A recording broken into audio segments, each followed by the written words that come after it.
Hello guys, Tingting nga pala. Habang nagbabasa ako ng comment may nabasa akong comment at ito ang sabi niya.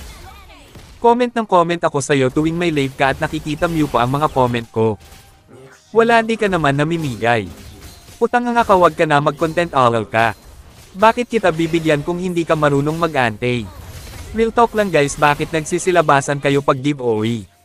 Skin lang ba ang habol nyo sa akin tapos pag nabigay na ang gusto mo hindi ka na nakikita at hindi ka na nagpaparamdam kahit na solid na suporte man lang o pasasalamat sa binigay ko sa'yo kahit like and share man lang sa tunay na sumusuporte pero wala.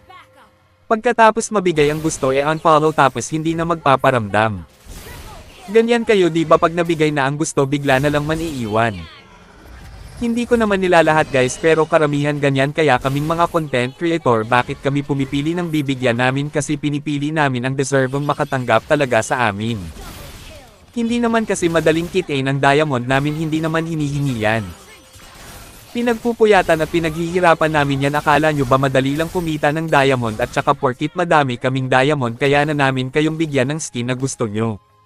Yung mismong presidente nga hindi kayo mabigyan kami pa kayang mga content creator lang.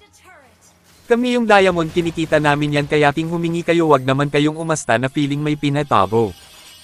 Oo mabait kami namimigay kami pero wag nyo naman kaming abusuhin. At sa mga haters ko dyan PM nyo ako mag 1 versus 1 tayo manalo matalo bibigyan ko pa din kayo ng skin or diamond di ba ang bait ko talaga hahaha. At sa mga solid supporters ko dyan wag kayo mag-alala dahil mabibigyan ko din kayo ng skin isa-isa guys maraming salamat sa walang sawang pagsuporta.